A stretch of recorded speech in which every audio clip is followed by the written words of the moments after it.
Bibigay ko lang sa inyo yung desisyon ni Commander, ha? Sama ng loob. Kaya po, sorry na lang po sa amin. Sa inyong mga naglaban sa amin. At tumutulong kay Ma. Yun lang po, sorry na lang po.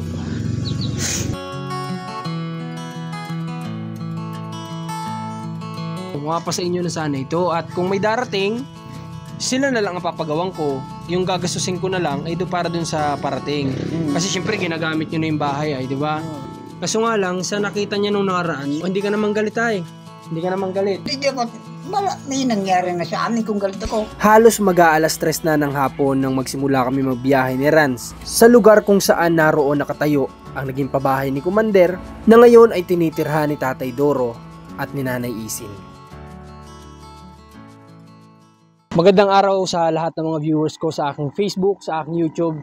Kung bago ka pa lang po sa channel na ito at sa page na ito, paki-follow na po at paki-subscribe kung magustuhan mo ang mga video natin. Okay, ngayong araw po ay andito tayo ngayon kina Nanay Isin kasi sasabihin natin sa kanila ngayong araw kung ano po yung naging desisyon ni Commander dito sa bahay na tinitirhan nila na ipinahiram po sa akin. Okay? So tara, kausapin natin yung mag-asawa para na sa ganun ay alam din nila at nung bumagyo nung nakaraang araw, pumunta kami dito ng kinaumagahan pagkatapos ng bagyo para siguraduhin kung kamusta yung kanilang naging paglikas doon sa Barangay Hall. At sa awa ng Diyos, pagdating namin nandito na sila at okay naman daw kasi nga dito sa Camarines Norte, salamat din sa Diyos kasi hindi po nagrabe. Kumbaga ayon dun sa Pag-asa yata yun. Pag-asa, tama ko Pag-asa medyo lumihis siya pataas nung mga time na yun. Kaya hindi kami talagang totally napunta doon malapit sa gitna ng bagyo. Kaya thanks kay God dahil doon walang nasalanta dito sa bayan namin. Kaya maraming salamat sa kanya at pinrotektahan niya din yung Bicol. Okay, tara, akit na tayo. At tingnan natin kung nandito sila. Bago ko ipagpatuloy ang video na ito, gusto ko lamang sa inyong ibahagi kung gaano kapayapa o katahimik dito sa lugar kung saan naroroon ang naging pabahay nga ni Commander. Napakaraming puno ng niyog na pwedeng pagkabuhayan kahit na ito ay hindi pa natin sarili. Dahil sa mga palapa pa lamang ng niyog na ito ay magiging pera na kung pagsisikapan natin. Dahil itong mga palapa ng niyog ay hindi na ito gaano pinapansin ng mga may-ari ng niyugan o pwede namang magpaalam. Dahil kung minsan, mas ikinatutuwa pa nila na pinupulot ang mga laglag na palapa ng niyog dahil nalilinisan ang kanilang niyugan. Marahil ay may idea na kayo kung ano ba ang tinutukoy ko o ano yung ibig kong sabihin. With the music up loud and my best friends by my side, road trip vibes, feeling free and wild. Every mile's a new adventure, every laugh a new smile. With the open road ahead and the stars in our eyes, road trip vibes, we're living high on life tonight.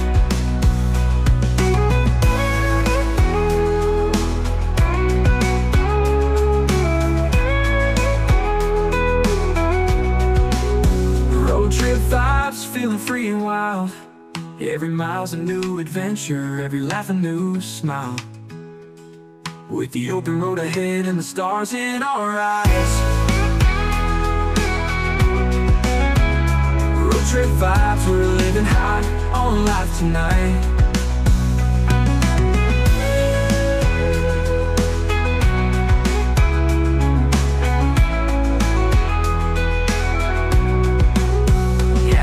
Stops and fast food runs, making memories fast.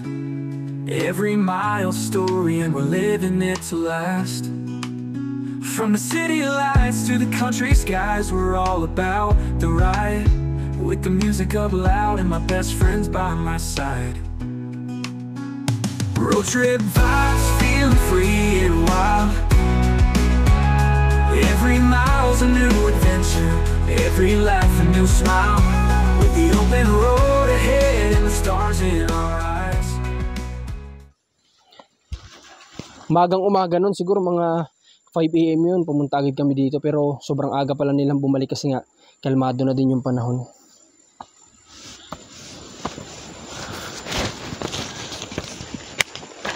Alright, nandito sila. Nagkakayas ng walis, aba.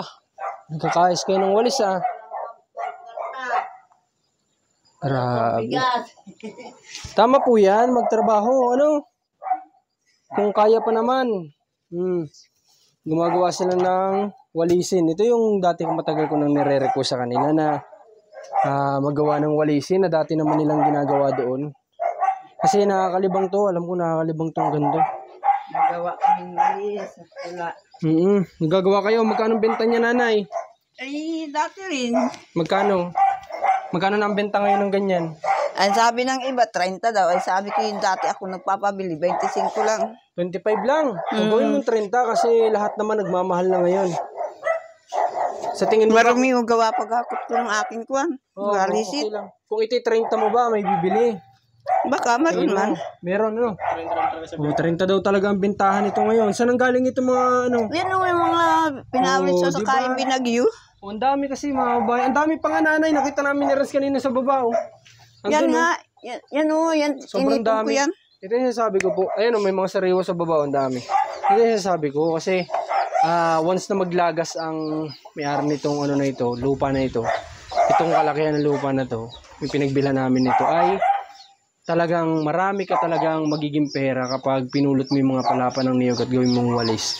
Magiging pera yung kapag bininda mo. So ito yung nire-request ko sa kanila noon pa na konting kilos lang at may pera tayong makikita dito sa location kung nasa saan din sila ngayon. Parang ginagawa din nila doon sa kabila nilang bahay dati. Nagagawa din naman sila ng walis at binibenta ni Nanay Isin. Bali ngayon pa lang kayo nagsimula magawa? Oo. Nanguha ako kaninang maga. Kanina umaga. Sa kakahapon niya, ayun, nakasangat. Okay. Dagdagan. Oo nga pala, Nay, matanong ko sa inyo kasi hindi ko kayo sa inyo tinanong to nung may bagyo. Bakit na nabutas yung pinto? Gawa na ng aso nung pumunta kami doon. Sabi nga nung isa ko, tatakpilan namin, mahirap kami ng pang ganyan. Yung saka yung pang ganyan. Babawasan ito. Ano pang ganyan? Martilyo. Martilyo. Kala ko ano yung pang ganyan. Martilyo. Sinira yun ng aso kung piyaw-piyaw na yun ang babato. Okay. Baka hinahanap kayo nung mga time na yun. Oo. Gusto nung kumuwala. Nakatali ba siya? Hindi naman. Nakatali dito. At kawa sabi ni Duro, tali mo na rito. Nagbababag silang dalawa. Pagpisan sila doon dito ko tinali. Yung isa doon sa kanto doon. Yung ito dito yun. Yung si Jambo, dito ko tinali. Ay, hindi ko alam, nabubutasin yan. Okay. Kasi nagulat din kami pagdating namin. Sa pagtingin namin, butas na, laki ng butas. Tapos nakita ni Rans yung aso. Siya yung nandyan sa may butas. Kaya Yun sabi nga, ni yung Rans, aso. ang bumutas siguro yung aso. Aso ko. Hindi nga kami nagkamali. Yung aso nyo nga pala. Ay, meron sabi sa akin. Na ano? Kung mayaman ka naman daw, tulungan mo raw kami pailawan dito. Sinong mayaman, Nay? Ikaw. Nanay, Pailawan. hindi ako mayaman, Nanay. Ang sabi sa akin nung nagkakabit ng kuryente, yun, saka naglinis nung isang araw, mga patatlong araw na ngayon, naglinis yan. Sabi man niya, Nanay, tulungan ka, bigyan ka ng ilaw, pahingin ka ng ilaw at saka kontador at kawawa kayo o matanda na kayo, madilim. Sino po yung nagsabi nun, Nanay? Sino? Sino yun, Agong? Anong pangalan? Ang apelyido ko lang po, Ramos. Ramos daw yun. Sir Ramos, magambag ka po sa amin para po na sa ganun may pagawa natin dito ng kontador. Ano? Kasi ang alam ko sa kontador ay umaabot na magkano yung binigay kong pampakontador kay na 12? Nagbigay ako noon ng 12,000 kay na Ate Alpha para makagkaroon sila ng kontador. Nagbigay ako doon ng 12K. So 12,000 Nanay ang pagpapakontador. Bukod pa yung mga lakad mo doon. No? Tapos papadait. Magsiseminar kayo. Hindi ako, Nanay, mayaman. Sino nagsabing mayaman? Baka yun yung tingin nila, mayaman. Mayaman ka raw, kaya... Na hindi po ako mayaman. May sapat lang kami. Tapos, sa tulong ng mga viewers at sponsor, kaya kami nakakatulong. Pero hindi kami mayaman. Sabi ko, para naman sabi ko hindi mayaman si... hindi talaga kami mayaman, ay. Ay, mayaman na niya yan sa tulong ng mga nahingi na kinakunan niya. Dinadagdag ang yaman na. Ayan yung tingin ng iba. So, okay lang yan. May mga tao talagang ganyan. Okay, para sabihin ko sa mga viewers na ganyan. Okay, ganito po. Mayaman yan sa kayo pakisama. Yan! Tama si Tatay Duro. Tumpak! Mayaman kami sa pakisama. Pero sa salapi, hindi kami mayaman. Oh. At saka ba ang iniisip kasi ng iba, ito sabihin ko, maraming tao ang tingin sa amin kung ano yung kahit pa paano pinagkakalob sa amin ng Panginoon, lahat yan ay bigay ng sponsor. So ako sasabihin ko para malinawan ng iba, ng mga viewers na kagaya nung nagsabi sa kanila, okay, lahat po ng kahit pa paanong pinagkakalob sa amin ng Panginoon, lahat yun ay galing sa pinagsikapan namin ni Commander. Wala po diyang ambag ang sino mang sponsor. Okay, para malinaw. Sasakyan na kahit second hand lang yan, pinaghirapan namin yan. Hindi kami kagaya ng ibang mga vlogger na halos isunubo na sa kanila lahat yung pang-personal na gamit nila, kahit hindi na related sa pantulong, isinubo na sa kanila. Hindi kami po ganun. Okay? Lupa na pinataniman namin, pinagsikapan din namin ni Commander yan. Hati kami dyan. Sasakyan, bahay namin sa Candelaria, mga service namin. Okay? Tapos yung pinapagawa namin ngayon, wala po dyang bigayang sponsor. Yan po ay pinaghirapan naming mag-asawa. Okay? Para malinaw, para hindi kami pag-isipan. Kasi marami din ako narinig niyan, samantalahin ko na tong vlog na to. Madami ako narinig niyan sa mga dating nasa kabila, okay? Hindi ko na mapangalanan, na sabi, baka daw kami nakapunta ng Hong Kong, baka daw kami nagkaroon ng ganyan dahil bigay ng sponsor yan. Okay, nagpunta kami ng Hong Kong ni Commander, pinag-ipunan namin yun kasi anniversary namin yun ng kasal. So, pumunta kami ibang bansa para i-celebrate yun. Pinaghirapan namin dalawa yung hati kami dun.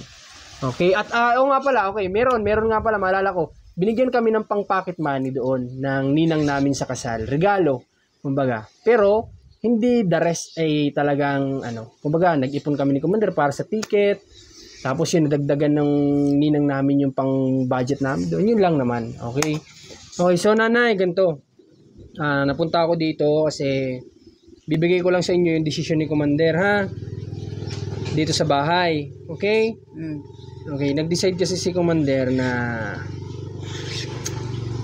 mag-ano daw kay nanay, pwede daw kayong maghanap ng pwede nyong lipatan. Pero hindi namin kayo mamadaliin, tatay, ha? Hindi ito persahan. Kapag meron na, tsaka lang, ha? Tatay, hindi kami magmamadali sa inyo. Kasi alam naming wala pa kayong ganoon, ha? Hindi ito persahan. Pero kumbaga, kung meron na kayong makita na magiging komportable kayo, pwede po kayong lumipat. Ha? Pasensya na kayo, nanay, tatay, ha? Hindi na po ako nagdesisyon kasi noon. Si Mrs. na. Kasi siya yung may pabahay nito. At ako nang hiram lang talaga ako sa kanya. Parang sa inyo, alang-alang sa inyo. No? Alam nyo ba na nung time na papalipatin ko po kayo dito, ay mayroon dapat siyang patitirahin dito. Pero pinagpilitan ko sa kanya na baka pwedeng kayo na lang dahil matatanda na kayo. Sa tingin nyo ba, nanay, ako naman, ginagawa ko yung best ko. Mula pa sa pagtatagpo ninyo ng anak nyo. Ginagawa ko yung magagawa ko lahat-lahat. Nung naiwan mo si Tatay Doro, ginawa ko yung best ko, gaano man kami kabisi. Pinagkakasya ko yung oras para mabisita si Tatay Doro. Yung nag-request kayo sa akin na maialis na kayo doon agad, nilipat namin kayo dito. Kami naman, ginagawa namin yung best namin. Kaso nga lang, may ang mga problema ko yung pamasahe ay Bakit? Ano po ba ang plano nyo sana? ay yung bahay namin sira na ang bubong. Saan? Yung inasa namin. Bakit babalik kayo doon? Ay hindi, kaya lang kukunin ko yung pawid kung buo pa. Ay Saan naman sabi sira kayo na. lilipat? Mahanap nga kung makausap doon sa mga tao doon. Alam ko naman na marami walang kang... mausap ay hindi wala. O diba na, alam ko marami kang kamag-anak na may mga lupain. Diba?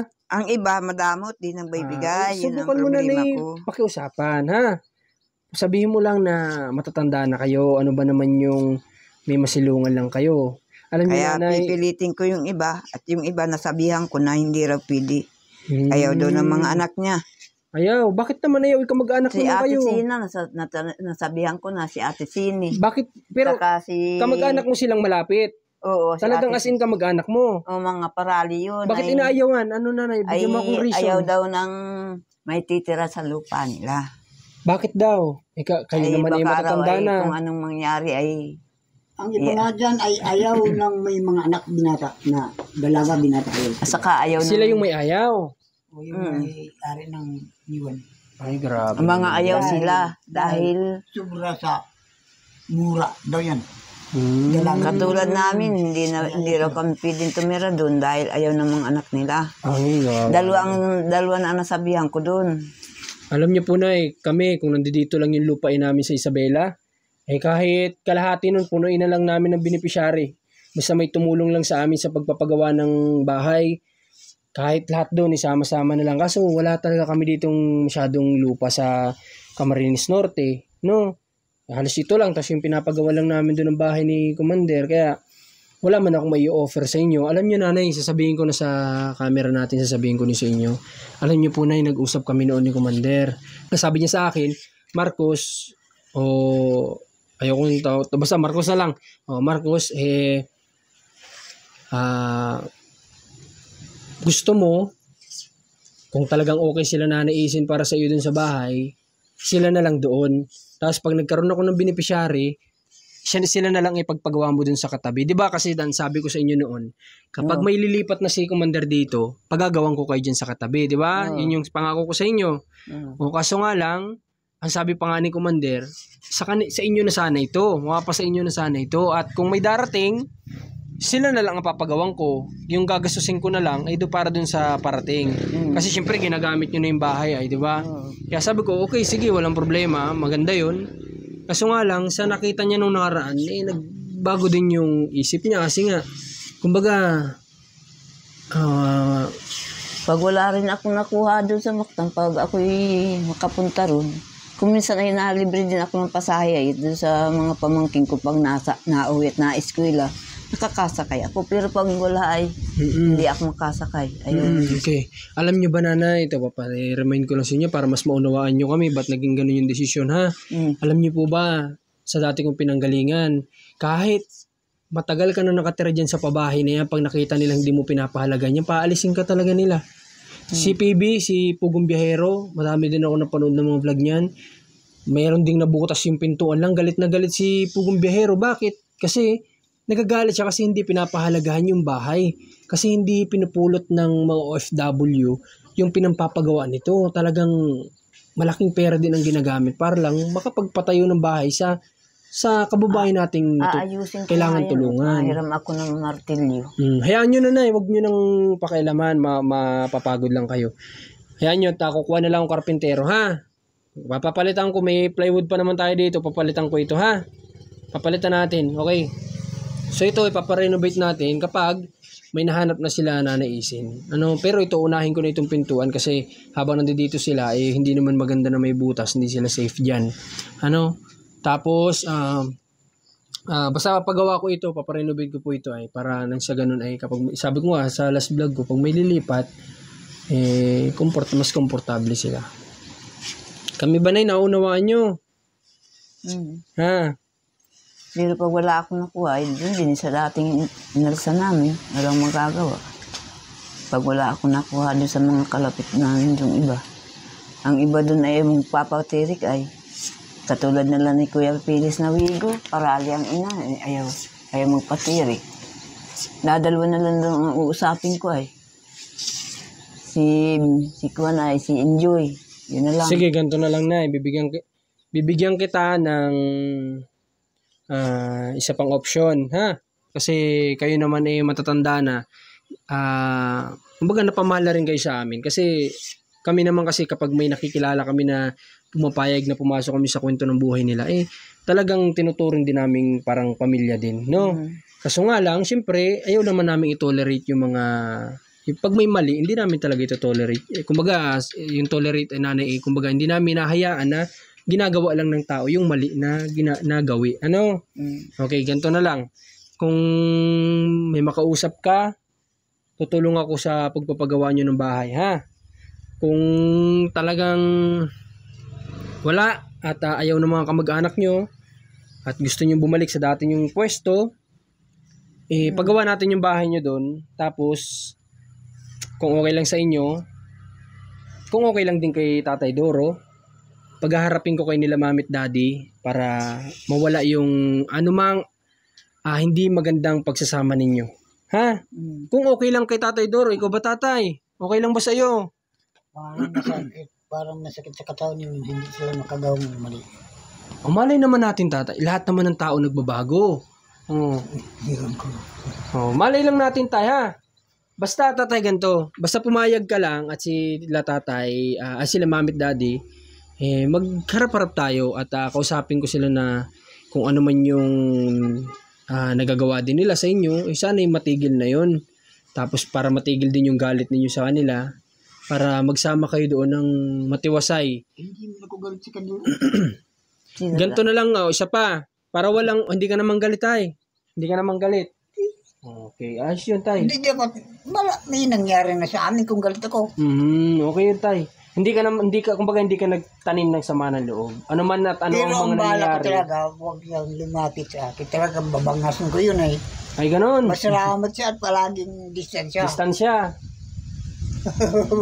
Okay, sige tay. Sana mabago itong alitan nila na ito. Kasi matatanda na po ito sila. Hindi na ito mga binata.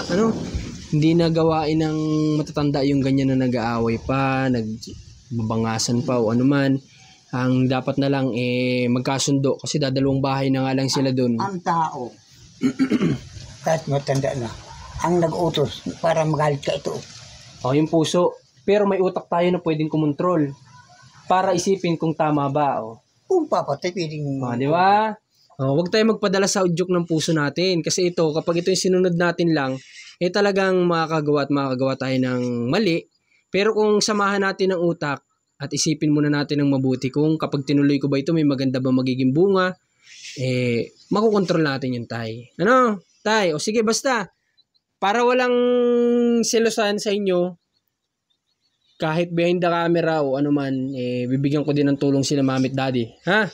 Para walang nagsiselosan. Anuman, baka nagsiselos lang din, ha? Baka nagsiselos at minablog mo kami. Kayo ay natutulungan. Yata ang kinagamit. Kahit walang camera, tumutulong naman kami sa pagkakaalam ng iba. May mga donation kami. Kagaya nung nakaraan, nag-donate ako sa Isabela ng para sa mga libro runs, di ba? Para sa mga libro ng isang simbahan. Kasi, kumbaga malaking bagay na rin daw sa kanila yun. Hindi ko naman na dapat ito sabihin, kaso nga lang, proud lang din ako sa sarili ko na kahit walang camera ay talagang tumutulong din kami. Maagap nga ako magluto, wala kaming ilaw. Okay. Sige po nanay, ganito. Walang pambili ng krudo. Walang pambili ng krudo? Wala. Bibigyan ko kayo mamaya ng pambiling krudo, ha? Okay. Sa totoo lang, ang dami kasi sa akin nag-message na wag ko na kayong tulungan. Magalit na sila sa akin kung magagalit, pero baka maunawaan din naman nila, Okay, siguro ayaw na kasi nila, sabi nila, Marcos, hindi ka na namin panunuorin kung makita ka pa namin na mag-aabot ng tulong kala nanay at kala tatay. Pero sa sitwasyon nyo kasi kailangan nyo pa ng alalay. Ay, sorry na lang po sa mga ginawa namin. Kaya lang po ay walang magagawa. Nabigla yung isa ko. Kaya sorry na lang po sa mga nangyari. Okay. Sabi ko, yun lang po. Sige. Sorry na lang po, napapayak po ako. Sorry na lang po sa ginawa ng asawa ko. Dahil hindi po makatiis ang galit ng isa. Ang sama ng loob. Kaya po, sorry na lang po sa amin. Sa inyong mga nag-vlog sa amin. At tumutulong kay Ma. Yun lang po, sorry na lang po. Sorry. Okay lang. Sa amin nanay, okay lang yun. Walang problema. At sa amin naman hinahabaan namin ng pasensya sa mga ganyan at kung ano pa yung maibigay naming bilang apo nyo na lang, kung ano yung pwede naming ipayo pa, hindi yun ang gagawin namin. Baligtad nga, dapat kayo nagbibigay ng payo sa amin. Po kami sa inyo sa nagtutulong kay Mark dahil po kami hirap na hirap talaga. Wala kami sariling lupa, kaya po parang awa na lang po ninyo kung tutulong pa po kayo sa amin. Isin paniwala ko kaya na wala ang tao lang lupa. Wala tayong sariling lupa. Kaya sabihin ko, ang tao, lahat may lupa. Pero kasukat Kampusan po. Alam ko yung tinutukoy ni tatay. Oo. Loko talaga si tatay. Kaya po, sorry na lang po doon sa mga ginawa ng asawa ko. Okay lang po yun, Nay. At Huwag mo saka na po po yung isipin. pag-iba ng aso ko. Sorry na rin po sa inyo lahat. Okay. So, sige, ganito na lang. Manawagan pa rin tayo, ano. Pero ako, yung tulong, tuloy-tuloy pa din naman, ano. Sige po, hanggat napapanood nyo sila na naisin sa channel natin, baka po may busilak pa sa inyo na puso na gustong magpaabot ng donation para sa mag-isawa na ito, mag-message lang po kayo sa Marcos TV channel, yung Facebook page natin. Search nyo lang Marcos TV channel. Mag-ingat lang din kasi scammer, please. Lagi ko may pinapakiusap. Pag sendin nyo ako ng video, mag-e-effort po ako mag-send ng video sa inyo para lang patunay na ako na yung kausap po ninyo. Paulit-ulit ko pa yung sinasabi para lang hindi po masayang yung tulong ninyo sa mga scammer na yan mapunta. Kasi yan yung mga ayaw magpagod na gustong kumita na hindi napapagod. Ano? Okay. So, sige nanay, huwag ka na po umiyak. Ganito, bibigyan kita ng ng cash, ha? May ulam ba kayo? Wala na. Yung mga groceries nyo, kamusta? Meron pa naman. Magkaulam. Naubos nyo na? Maubos na. Maubos na. Kasi 3 box yun, di ba? Maubos na. Pero maubos na. Okay lang yun. Wala namang problema yun. Kumain lang kayo ng kumain. Hanggat may pagkain na dumarating at may biyaya. Ano? Kung minsan pag nagluto, walang langis. Takbo naman siya maski medyo gabi na. Walang bawang. Malimutin yan eh. Ay, ganun. Walang sibuyas, walang bawang. Pinagalitan ni Dino. Sangkap sa bahay. Okay lang. Sabi ko, Gawin mo na lang tayo. Lagi mo na lang i-remind sa kanya. Ano? Lagi mong ipaalala. O isin, bago ka umalis, huwag mong kalimutan ha. Bawang, sibuyas, nang asin. sinahal yan. Dahil pagkarabaw ng mga manunuag. Yan. Bakit? Ay tarantada yung pag nag-art sa akin. Ay siguro naman grabe ka naman kasi magsalita din sa kanya. Hindi mo ako nang mumura sa kanya. Pero wag mo nang awayin lagi si Nanay Sin kasi alam mo nakikita namin kay Nanay Sin na sobrang pagmamahal niya sa iyo, uulang siya ng uo sa iyo. Kaya wag mo na siyang galitan. Ganito na lang Nanay Sin. Baka naman pwede kapag nagkapera ka, bumili ka ng maliit na notebook at ballpen. Para in case may bibiling ka sa tindahan, si Tatay Doro hindi sa'yo magalit kung may makalimutan ka, ha? Ay. Nagpayo din yung isang mga kalimutan na. Hindi pwede yung mga notebook niyan. Hindi yan marunong bulag yan. Ganun. Malabang mata. O di ikaw magsulat, tapos ipapakita ni Nanay Isin sa tindahan. Bulag yan eh. Ganun na lang. Nanay, ikaw magsulat, si Nanay Isin, ipakita niya sa tindahan. Ito yung mga bibilhin ko. Ipakita doon sa Ipakita. Ganun na lang, ha? Okay, Nanay. Pero yun, yung final decision, sana matanggap nyo, ha? Okay. Okay, sige. Ganito, magbili kayo ng, ng bigas. Wala kayong bigas? Wala. Wala na? Dagal ko ng cheese, sasain na. Galing sa yun? Wala na kayong bigas. Pero yung groceries nyo, paubos pa lang. Oo, paubos pa lang. Bigyan ko kayo ng at baka magalit sa atin ng manonood. Hawakan mo to. Magbili ka ng pagkain, ha? Hindi man sila kasali dyan. Yun ang akala mo, tatay, pero sila Yun ang nagbibigay duro ng bigyan, biyaya sa atin. Ano na kung kwento sa inyo? Ano yun, tay? Sige, kwento mo. Ang ina ko namatay. Hindi ko nag-iyak. Bakit, tay? Matigas ang pugo dito. Matigas ang puso mo. Ang ama ko, namatay rin. Wala. Hindi Hindi ka rin umiyak. Pero naging mabuti naman silang magulang sa iyo nung araw. Oo. Naging mabuti naman. Pero hindi mo sila iniyakan nung mawala. Paano? Kasalanan nila, nag-inom ng alak, tuba. Hindi na aling lason eh. Yung kainom. Bakit hindi ka umiyak? Paano nga kung maiyak na, mahirap ang pag-iyak. Nahihiya ako sa boses ko, parang boses ng karaba. Okay. Pero, yan, sa mga viewers, unawain natin yung mga ilang nasasabi ni tatay at alam ko may mga magko-comments dyan ng mga basher na negative comments. Intindihin na lang po natin. Kasi, sa drama, naiyak ako. mabuti pa yung drama, iniyakan nyo. Yung magulang nyo, di nyo iniyakan. Di ba? Hindi ko sigurong damdamin ko kung paano. Okay. So, magkakaiba naman tayo kasi ng personality. Yan yung personality ni Tatay Doro. Kaya, tatay magagawa dyan, kundi intindihin. magawain. Sa pelikula, naiyak din ako. Mabuti pa yung pelikula, iniyakan mo. Baka pati yung barilan, iniiyakan nyo. Ay, hindi. Na dapat yung magulang yung nawala sa inyo na nagbuhay sa inyo, dapat yung iniyakan ninyo nung mawala. Kahit na sinasabi ng ibang tao, ang loob ko. kahit sinasabi ng ibang tao na kapag umiyak ka ba dyan, mabubuhayan. Hindi yun sa ganun. Kasi nawalan ka ng ama't ina na nagmahal sa'yo at nag-alaga sa'yo at nagluwal sa'yo. Kaya nararapat lang na tawag doon, magdalamhat. Ano ba yun? Tama ba? Magdalamhati o malungkot ka rin kasi nawalan ka ng magulang. Bakit sabi ng pare, huwag daw iyakin ang namamatay? Huwag daw iyakan. Oo. At sila ay nasa harap ng Diyos. Kung minsan parang kontra ko yun eh. Hindi ka doon tatay kontra, hindi ka nga umiyak. Agree ka doon. Hindi yung Agree ka doon. pag namatay ang tao, halimbawa kapatid mo, huwag ka daw mag-iyak sabi ng pare.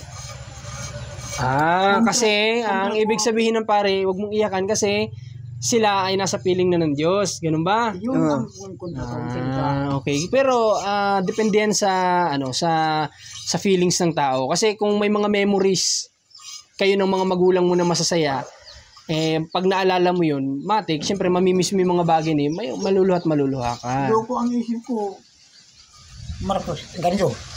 Bakit kapag salita sila, nakita na magaan nila ang Diyos? Oo. Nakita na ba nila ang Diyos? Pero para sila tayo, kaya naniniwala sila sa Diyos. Di ba? Ikaw ba tayo, hindi ka naniniwala sa Diyos? Sabi-sabi lang. Sa'yo, sa sarili mo. Naniwala rin. Naniwala din. Ay, siyan tayo, maniwala lang tayo, wala namang mawawala. Pilosopo. Ha? Ang ama ko pilosopo dyan. Bakit? Baka doon ka nagmana. Ay, hindi, narinig ko. To see is to believe. To see is to Yun believe. nakikita. Okay. Pero sa buhay niyo ba tatay, wala bang napatunayan ng Diyos na himala sa inyo? Wala na ang nakita ko, santo. Pero may mga tay ganito, may mga pinanalangin ka ba na natupad? Wala. Baka ayaw kang ayaw na ng Diyos. Tatay, kasi baka may iba siyang plano para sa iyo. Baka hindi niya gusto yung inihiling mo. Hindi. Mabait ako, pero ang isip ko masama. Okay. Ha? Kaya pala. Kaya hindi kasi nasang-ayunan ng Diyos. Kasi yung iniisip mo masama. Okay na, malinaw na sa amin, tay. Okay na. So, ayun, kaya ewan ko, kayo nang bahala mag-comment. Mag-comment na lang kayo. Basta wag lang naman yung sobra naman. Magbigay na lang kayo ng mga komento nyo dyan sa comment section natin. Okay, pero sa mga narinig ko, si Nanay Isin ay talagang okay din naman daw talaga. Kasi dun sa barangay na inalisan nila, yun yung feedback. Dito sa barangay na ito, may mga nakausap din ako na dati pala silang tumira malapit dito ay okay din ang feedback. Kaya si Nanay Isin, Nanay, ganito kapag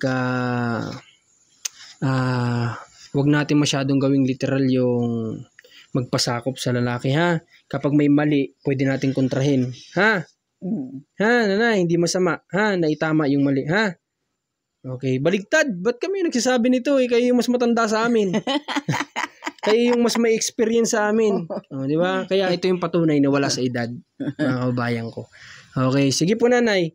Sa ngayon ay natutuwa ako at ginagawa niyo yung ganito. Sana tuloy-tuloy. Ha? Kasi wala din naman kayong ginagawa, Sa pagkakayas nyo yan, malilibang kayo dyan.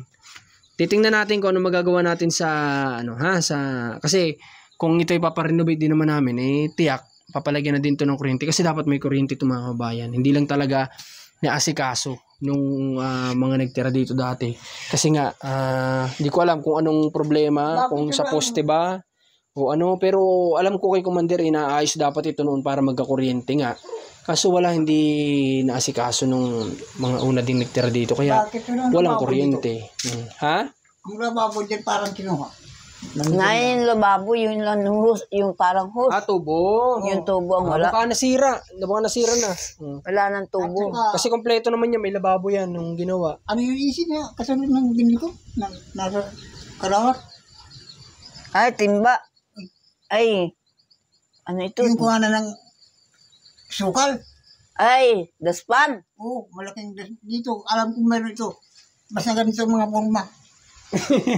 May dito. Kinuha kung sino nagkuha. Tanong mo, ngayon, tatay, Walang daspan dito ha, walang nagkuha. Oh. Pero ang puro na. Hindi ko alam tatay kung may mga nakikita ka ba na hindi namin nakikita o ano. Dududa ko eh. Oh. Mayroon dito. Tiyan mo, ayan yung problema sa itay. O nakapagbintang ka kaagad. Kaya yan yung problema nyo nila mamit daddy. Minsan nasa iyo din pala. Kasi nakapagbintang ka kaagad kahit wala pa naman talagang pruweba. Hindi, maganda ang bahay. Bakit walang daspan? Oh, eh kung mayroon man siguro dala nila yung kasi karapatan nila yung baka binili nila yun. Malay mo kung may daso na sarili nila yung binili. Oo, baka sarili nila yun. Okay. Oh, sige. Sige. Sa ngayon tatay, pupunta muna kami ha. O yan lang muna yung tulong na ibibigay ko sa inyo ha. Kasi sa totoo lang mag-i-stop na sana ako sa pag-vlog sa inyo. Ha? Kaya yung mga nabasa ko dyan na baka daw wala tayo ibang may vlog. Kaya tayo puro dito kala Nanay AC. Pinupukusan lang muna natin to kasi may problema. Kung walang problema to ay nag-i-scout na kami yan ni Narans ng iba. At saka may mga inaasikaso din kaming personal matter namin. Kaya wala pa kayo masyado mapanood. Pero tomorrow, yan yung schedule namin ng scouting. Kaya mag-i-scout kami bukas para may matulungan din tayong iba. At may matulungan ding iba yung mga may kakayanan na tumulong sa mga kababayan natin. Okay, sige po Nay. Sorry na lang. Okay lang po, okay lang. Sige, tuloy nyo lang yan. Okay. So, ayun. Pasensya na sa mga viewers kasi nabali ko yung mga gusto nyong mangyari na wag nang i-vlog, wag nang tulungan. Antay lang natin na makalipat. At mailagay din natin sila sa maayos-ayos. Tulungan natin silang maipa-renovate pa rin kung saan yung bahay na pag titirhan nila. Kung doon sa dati, di walang problema. Tulungan pa din natin. Okay? Kung talagang dumating tayo sa point na walang camera, tuloy pa rin. Kumbaga para naman bago tayo tumigil sa kanila, may maayos-ayos naman, no? Kasi ito, dapat mapasa sa kanila itong bahay na ito na pag-usapan namin ni Commander. Kaso nga lang nagbago yung suggestion niya nung una. Kasi nga, base doon sa nakita niya na hindi napapahalagahan yung bahay. Okay? Kasi kahit naman sino, di ba? Kahit ako, kung may bahay ako, tapos pinatira kita, kasi ibang bansa ako halimbawa, tapos nakita ko na dinudugyot mo yung bahay ko, mati kong daspat, isang ganyan lang, papalisin na kita. Kasi pinagpaguran kong ipundar yan, tapos ikaw lang magdudumi dyan, o ikaw lang bababoy dyan, talagang paalisin kita, di ba? So, ganun lang naman yun, karapatan ng kung sino man ang may handle sa bahay, magdesisyon, magbigay ng desisyon. So, nirespeto ko yung desisyon ni Commander na yun, kaya yun lang naman. Kailangan naman ay respeto lang kung ano yung decision ng bawat isa. Okay, so ito lang ang vlog natin ngayong araw. Pupunta pa kami kina Tatay Ben, bisitahin din namin at makapag-abot din tayo ng blessing doon. Okay, so maraming salamat ulit sa lahat ng patuloy na nanonood, sumusuporta sa video natin na ito.